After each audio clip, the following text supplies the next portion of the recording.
नमस्कार मंडळी, स्वागत आहे तुमचं माझ्या यूट्यूब चॅनलमध्ये।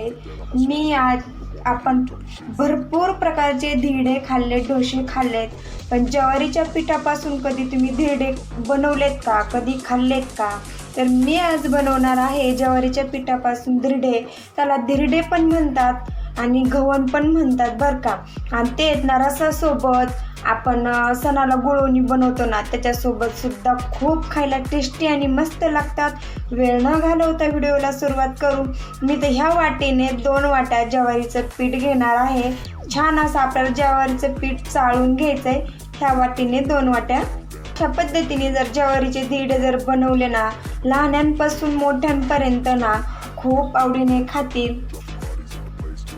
तर मी इथं 2 वाट्या ज्वारीचं पीठ घेतलेलं आहे आणि आपल्याला ज्या वाटीने ज्वारीचं पीठ घेतलंय ना, तीच अर्धी वाटी इथं गव्हाचं पीठ घ्यायचंय। आणि मी इथं 1 चमचा तांदळाचं पीठ घालणार आहे। तांदळाचं पीठ घातल्याने काय होतं माहिती का, आपले इथं धिरडे आहेत ना ज्वारीचे असे कुरकुरीत होतात, खायला सुद्धा खूप छान लागतात। त्यामुळं मी इथं तांदळाचं पीठ घातलेलं आहे 1 चमचा। आपण आता हे व्यवस्थित मिक्स करून घेऊ। आपल्याला जास्त पातळ बी नाही बनवायचं, घट्ट पण नाही बनवायचं, मीडियमच बनवायचंय।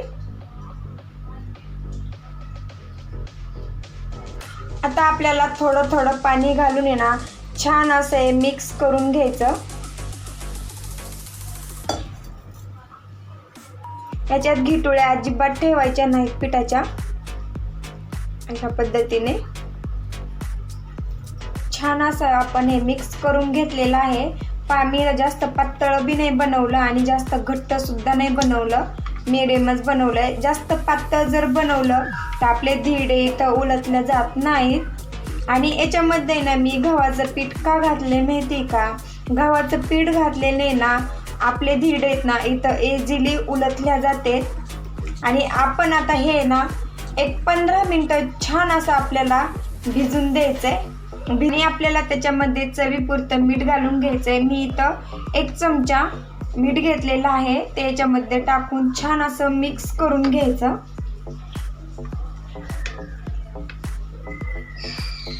तर धिरड्यासोबत आहे ना मी बनवणार आहे रस। तुम्ही म्हणता ना आंब्याचं सीजन चालू झालं नाही, तुम्हाला आंबे कुठं भेटले? आमच्या गावाकडे ना शेतामध्ये आंब्याचे झाड आहेत।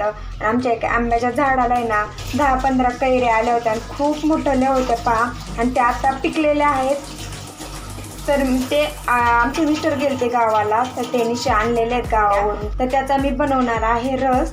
तर अशा पद्धतीने मी सालं काढून घेऊन आतमधला गर घेतलेला आहे। आपल्याला आता याचा रस आहे ना मिक्सरमध्ये बनवायचा आहे।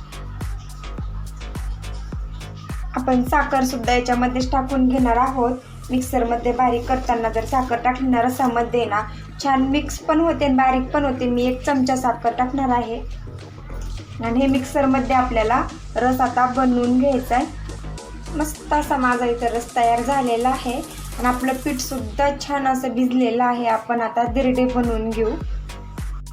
मी ठेवलेलं आहे पॅन गरम आपल्याला अगोदर आहे ना थोडंसं जास्त तेल लावून घ्यायचं। माझ्याकडे असा एक छोटासा तांब्या होता, त्याच्यामध्ये मी हे पीठ घेतलेलं आहे। अशा पद्धतीने जर आपण घेतलं ना तर आपल्याला टाकता येतं, आपलं धिरडं सुद्धा मस्त होतं। अशा पद्धतीने टाकलं आणि आपल्याला पातळ टाकायचं, आपल्याला जाड नाही बनवायचं। मस्त अशी जाळी सुद्धा तयार झाली पाहिजे।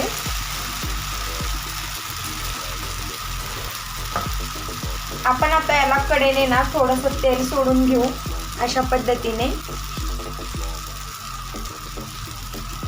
आणि झाकण ठेवून आहे ना 1-2 मिनिटं छान असं वाफवून देऊ। झाकण ठेवून छान असं वाफवून जर घेतलं ना आपलं धिरडं इथं इझिली उलटलं जातं। मस्त असं आपलं इथं इझिली उलटलेलं आहे धिरडं, अजिबात चिकटलेलं नाही खाली। आता आपण याला पलटी करून दुसरे अंग भाजून घेऊ। छान असं मस्त कुरकुरीत झालेलं आहे। सर्व आपल्याला अशाच पद्धतीने आपल्याला ज्वारीच्या पिठाचे धिरडे बनवून घ्यायचे।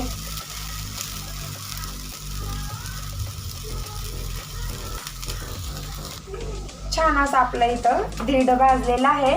आपण आता ते एका डिशमध्ये काढून घेऊ. पाहे धिरडे आहेत ना जरा ओलसर असतात म्हणून चिपटत येत असं एकावर एक टाकायचे नाहीत. तर मी ना पेपर घेतलेला आहे आणि अशा पद्धतीने आपल्याला ते पांगून टाकायचे. एकावर एक टाकायचे नाहीत. एकावर एक जर टाकले तर ते चिकटले जातात. तसे माझे ज्वारीच्या पिठाचे धिरडे तयार झालेले आहेत. पाहू शकता तुम्ही. इथं कुरकुरीत सुद्धा झालेत आणि मऊ सुद्धा झालेत व खायला सुद्धा खूप भारी लागतात. नक्की एकदा अशा पद्धतीने बनवून पहा. आणि मी त्याच्यासोबत बनवलेला आहे रस. आणि रसाऐवजी आपण याच्यासोबत गुळवणी जरी बनवलं ना, गुळवण्यासोबत सुद्धा खूप छान लागते खायला हे ज्वारीच्या पिठाचे धिरडे. कशी वाटली माझी तर ज्वारीच्या पिठाच्या धिरड्याची रेसिपी नक्की मला कमेंटमध्ये सांगा. माझ्या चॅनलवरती जर नवीन असाल तर माझ्या चॅनलला सबस्क्राईब करायला विसरू नका. पुन्हा भेटू अशाच नवीन रेसिपीसोबत. तोपर्यंत धन्यवाद.